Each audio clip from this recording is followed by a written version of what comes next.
নমস্কার, পুতুলের হোম কিচেনে আপনাদের সকলকে জানাই স্বাগত। আশা করি আপনারা সকলেই খুব ভালো আছেন। আমিও খুব ভালো আছি। আপনাদের আজকে তৈরি করে দেখাবো বেগুনের কালিয়া। তো তার জন্য দেখুন আমি নিয়ে নিয়েছি পেঁয়াজ কুচিয়ে, আদা নিয়েছি, দুটো কাঁচা লঙ্কা, টমেটো, আর এখানে নিয়েছি আমি লম্বা লম্বা করে দেখুন বেগুনগুলোকে আমি কেটে নিয়েছি এই যে এইভাবে। তো সেগুলো আপনাদের পরে দেখাবো। এখন কি মশলা দিচ্ছি সেটা দেখিয়ে দিলাম। তো সাথে থাকবেন, শেষ পর্যন্ত ভিডিওটা দেখবেন, তাহলে কিন্তু জানতে পারবেন আমি বেগুনের কালিয়া কিভাবে তৈরি করলাম। আপনাদের তৈরি করে দেখাচ্ছি আমি বেগুনের কালিয়া কিভাবে করতে হবে। তো বেগুনের কালিয়া করতে তেলের পরিমাণটা একটু বেশি লাগবে। জিরে, শুকনো লঙ্কা, তেজপাতা।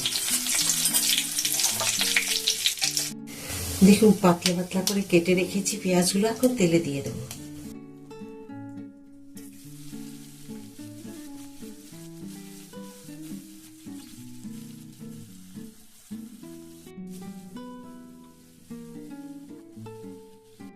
পেঁয়াজগুলো দেখুন এইরকম ভাজা হয়েছে, এর থেকে কিন্তু বেশি লাল করা যাবে না।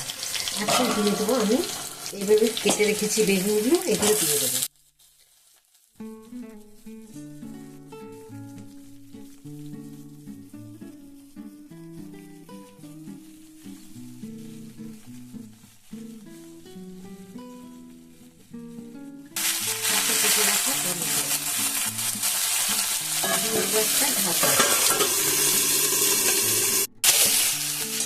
দেখুন খুব সুন্দর ভাজা হয়ে গেছে, খুব সুন্দর ভাজা হয়ে গেছে।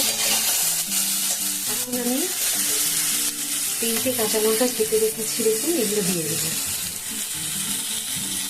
আর এই যে বেটে রেখেছিলাম মশলা আপনাদের দেখিয়েছিলাম, এখানে দিয়েছি কাশ্মীরি লঙ্কার গুঁড়ো, আর দিয়েছি হলুদ পরিমাণ মতো, আর ধনে গুঁড়ো। এখানে আমি জিরে গুঁড়ো দিয়ে দিই।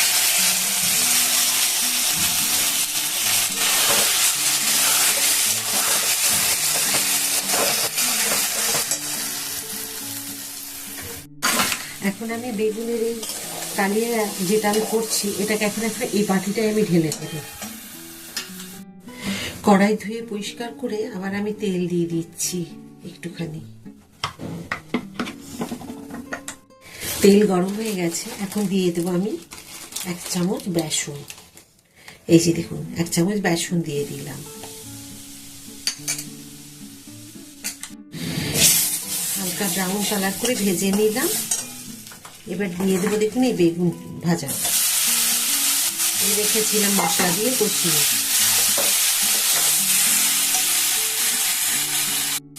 এবার দিয়ে দেবো একটু বাটি যেতে রেখেছিলাম মশলা দিয়ে লেগেছিল তার জল।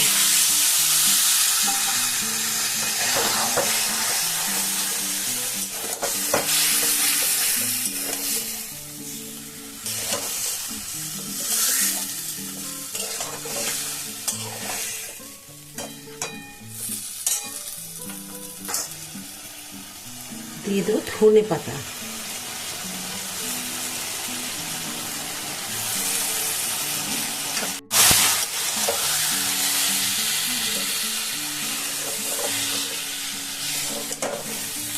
ব্যাস, রান্না আমার হয়ে গেছে বেগুনের কালিয়া। আপনাদেরকে নুন দেওয়ার সময় দেখাতে ভুলে গেছি, আমি নুন দিয়েছি, তো সেটা ভিডিওটা করা হয়নি। তো আশা করি আপনাদের বেগুনের আজকে কালিয়ার ভিডিওটা খুব ভালো লেগেছে। শেষ পর্যন্ত ভিডিওটি দেখার জন্য আপনাদেরকে অসংখ্য ধন্যবাদ। এইভাবেই আপনারা আমার সাথে থাকবেন, পাশে থাকবেন। প্রতিবারের মতো প্রতিটা ভিডিওতে যেরকম আপনাদের মনে করিয়ে দিই, প্লিজ লাইক, সাবস্ক্রাইব আর শেয়ার করে দেবেন। নতুন বন্ধুদেরকে আমার এই ভিডিওগুলো দেখার সুযোগ করে দিই। আর এইভাবে আপনার পাশে থাকলে আমি নতুন নতুন ভিডিও নিয়ে আসতে পারবো। অবশ্যই একবার এভাবে বেগুনের কালিয়া তৈরি করে ভাতে, রুটিতে বা পরোটাতে খান, খুব ভালো লাগবে। তো আরেকটা নতুন ভিডিওতে আপনাদের সাথে আমার দেখা হবে। সবাই খুব ভালো থাকুন, এই বলে ভিডিওটা শেষ করছি। নমস্কার।